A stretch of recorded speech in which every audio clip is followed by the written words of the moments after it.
it's time to create a ramp so that I can get my belongings up into the shed a little bit easier. As you can see, this right side is quite a bit lower than the left side, so we will have to dig out the ground right here a little bit, which is why I have my shovel out here. So what I'm going to do is line up a header first. Thankfully, the shed builder put a 2x4 header already on there for me to give me a little bit more structure. But I'm going to take a treated 2x6, cut it down to the 54-inch wide door opening, and attach that to the entry of the shed to give myself an idea of how I need to line up my stretchers. So we're going to attach that temporarily, and we'll get back to it. What I'm doing now is I laid out the 3 stringers that I'm going to be laying the deck boards on top of and adjusting for the angle. So you can see this side is quite a bit lower than this side. So I got my paving stones here that will be at the end of the runners, and I'm going to dig this side down the most so that I can ultimately get it level with that side. So we'll probably have to dig down probably 8 inches or so. So now that we've gotten the area cut out where the stringers will lie and we have the pavers set level, we can now go ahead and start laying down the stringers and cutting the angles both where they meet the shed and where they lay on top of the stones. So now we're determining the angle for the side that will meet up with the ledger against the shed. And I've determined that for my shed, it's about an 11-degree angle. So I'm just mocking it up with the one that I've already cut. And I set my miter saw to that 11 degrees already. So let's go ahead and make that cut.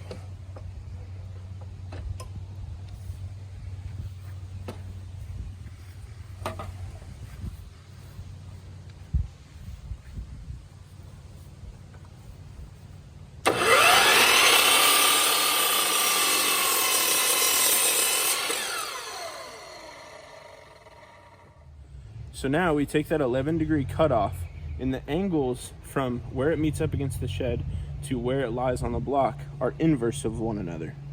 So you want your thicker end to be at the opposite end of the board that will be meeting up with the shed. And you lay your piece there, and you just draw a line,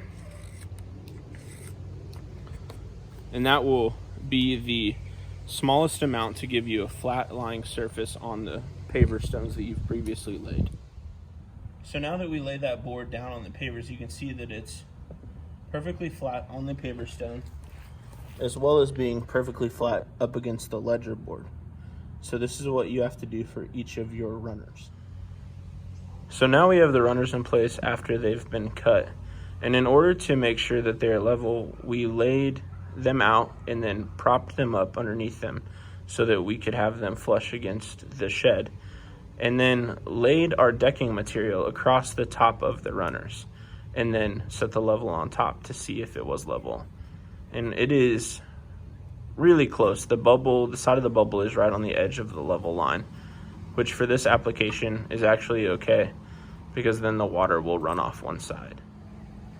Our runners will have a bit of an overhang at the edge, but I think that'll look nice as it'll hide the runners. Duke, what are you doing? Excuse me. Duke. Sorry, he likes to be the center of attention. So what we'll do at the end of this is place our decking material and then backfill some dirt and grass so that the edge of the ramp is flush with the yard, like this side will be. So when this was mocked up against the house, I drew lines on either side of the runner so that I can put that back in place while we attach it. So I took the ledger off of the shed in order to put the runner on from the back. So you make sure that's in your lines.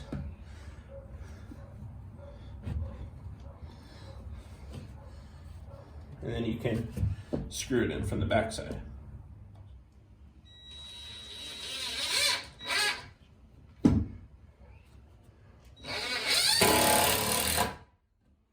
Make sure to sink your screws so that it can still mount flush against the shed.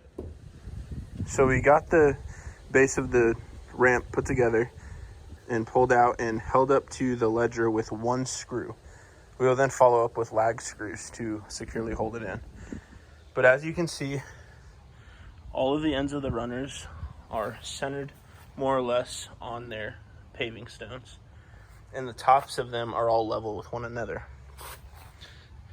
And the part that we cut, because we matched the angle, is perfectly flush against the bottom.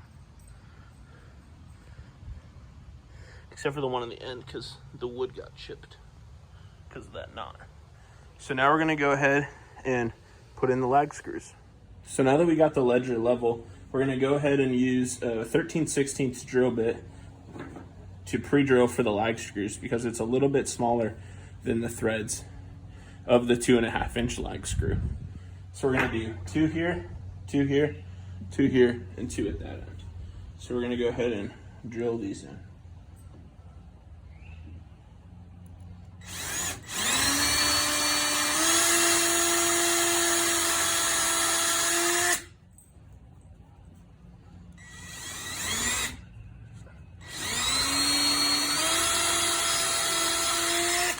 Okay. So now we take our impact driver with our 13mm socket attached and the lag screw. And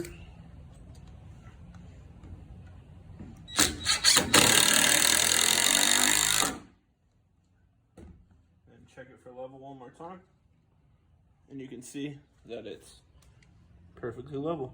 So we're going to go ahead and keep putting in the lag screws.